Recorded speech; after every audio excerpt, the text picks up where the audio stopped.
Olá, meus irmãos, olá, minhas irmãs. Como diria o samba, né? E nós aqui outra vez, com a graça de Deus, né? Graças a Deus. Hoje nós vamos falar sobre o capítulo 8º do Evangelho segundo o Espiritismo, itens 8 a 10, que fala sobre a verdadeira pureza, né? Nós sabemos que Jesus, nosso modelo e guia, é profundo conhecedor das nossas almas. Por isso que quando ele esteve aqui entre nós na Terra, ele aproveitou todas as oportunidades para nos ensinar lições profundas e despertar as nossas consciências para tudo aquilo que nos viria a tornar felizes e conquistarmos a paz interior. Uma delas é essa interessante passagem, né, em que ele faz uma análise da verdadeira pureza, fazendo uma analogia entre as mãos sujas e as mãos não lavadas. Em tempos de pandemia, nós sabemos o quão importante é manter o asseio, a higiene, né? Nós sabemos disso. Será que Jesus questionou isso quando falou que isso não era importante? Claro que não, né? Nós estamos carecas de saber que é preciso estudar o profundo sentido das assertivas de Jesus. E sempre é bom lembrar, né? Devemos estudar, ler Kardec para entender Jesus. Jesus usava fatos e costumes do cotidiano para alertar o povo sobre o comportamento moral diante da vida material. Nós ainda, muitas vezes, valorizamos muito mais as aparências, né, os rituais, e não atentamos para tudo aquilo que, na verdade, constituem as estruturas da nossa alma.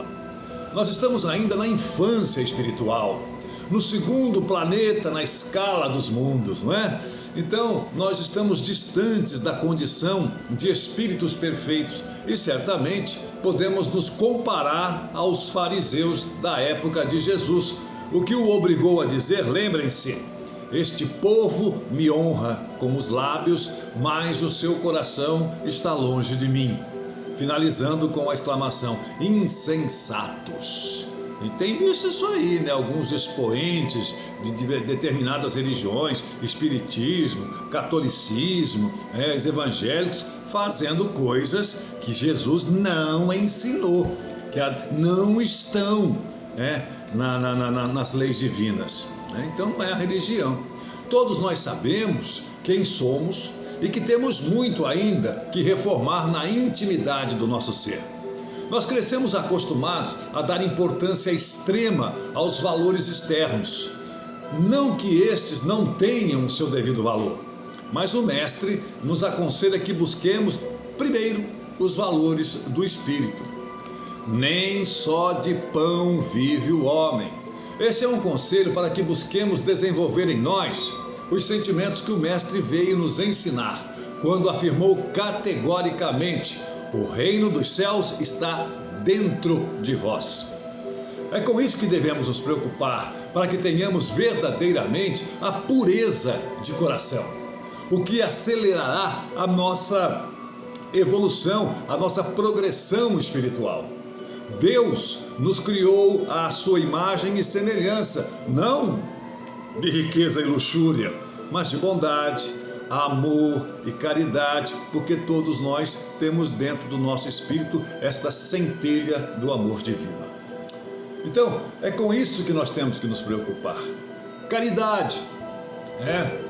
Como disse Jesus: toda planta que meu Pai Celestial não plantou será arrancada. O que isso quer dizer? O que Jesus quis dizer com isso? Fica claramente a lei do progresso, porque tudo que está no mundo foi Deus que criou, todas as plantas. Não existe nenhuma planta no universo que Deus não tenha criado, né? Então Jesus não é esta planta que Jesus se refere, né? Ele fala claramente da lei do progresso, que se estabelece sobre as injunções do amor ou da dor.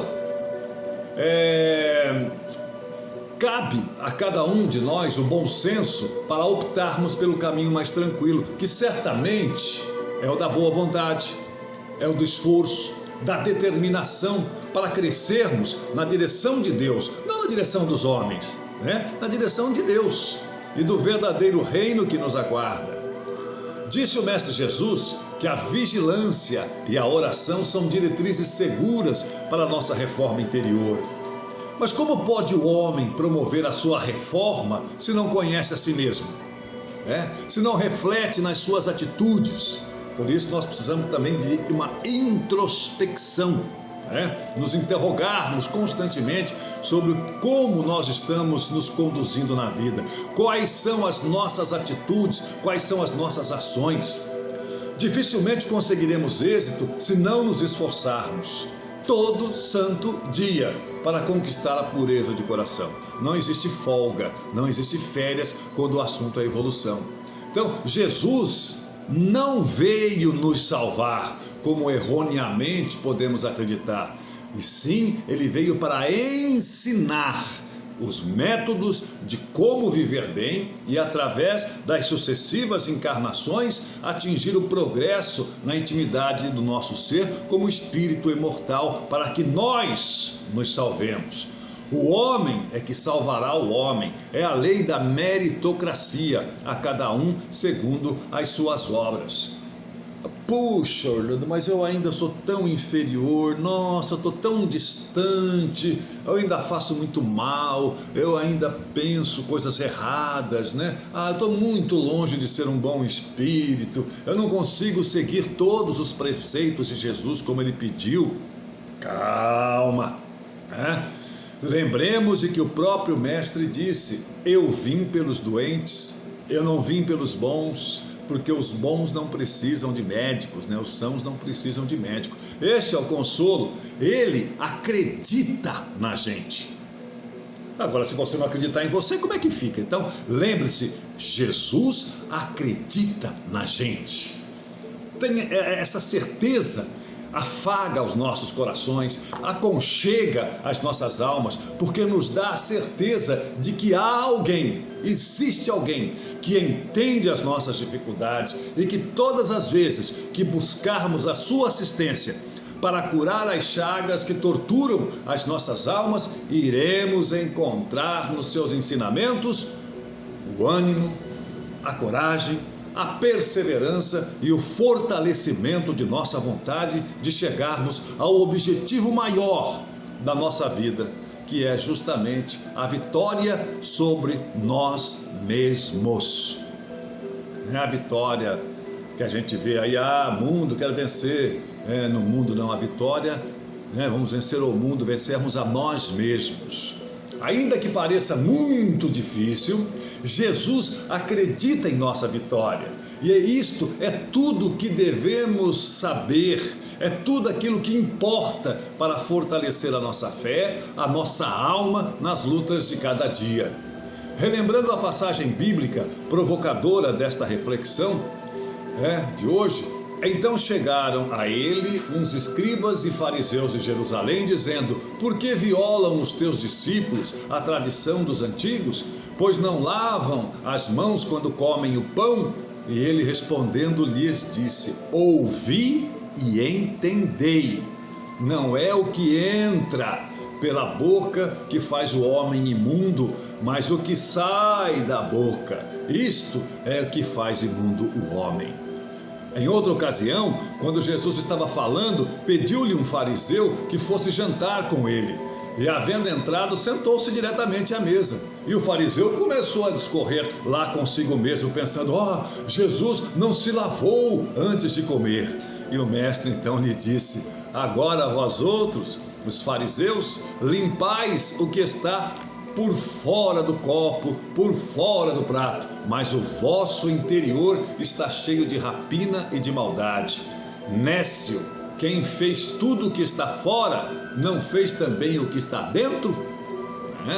Então, gente, como os fariseus de então, precisamos entender que não é só a prática ritualística ou as aparências. O homem não chega a Deus se não se fizer perfeito. Toda religião, judaísmo, espiritismo, protestantismo, catolicismo, umbanda, toda que não melhora o homem, não atingirá a sua finalidade. A crença na eficácia dos rituais e símbolos exteriores é nula quando não impede assassinatos, adultérios, espoliações, calúnias e a prática do mal ao próximo, sejam qual for. Pelo contrário, Esse tipo de crença produz supersticiosos, hipócritas e fanáticos, não produz homens de bem. Não é suficiente ter as aparências da pureza das mãos lavadas ou higienizadas. É necessário, antes de tudo, ter a pureza de coração. Paz e luz. Obrigado.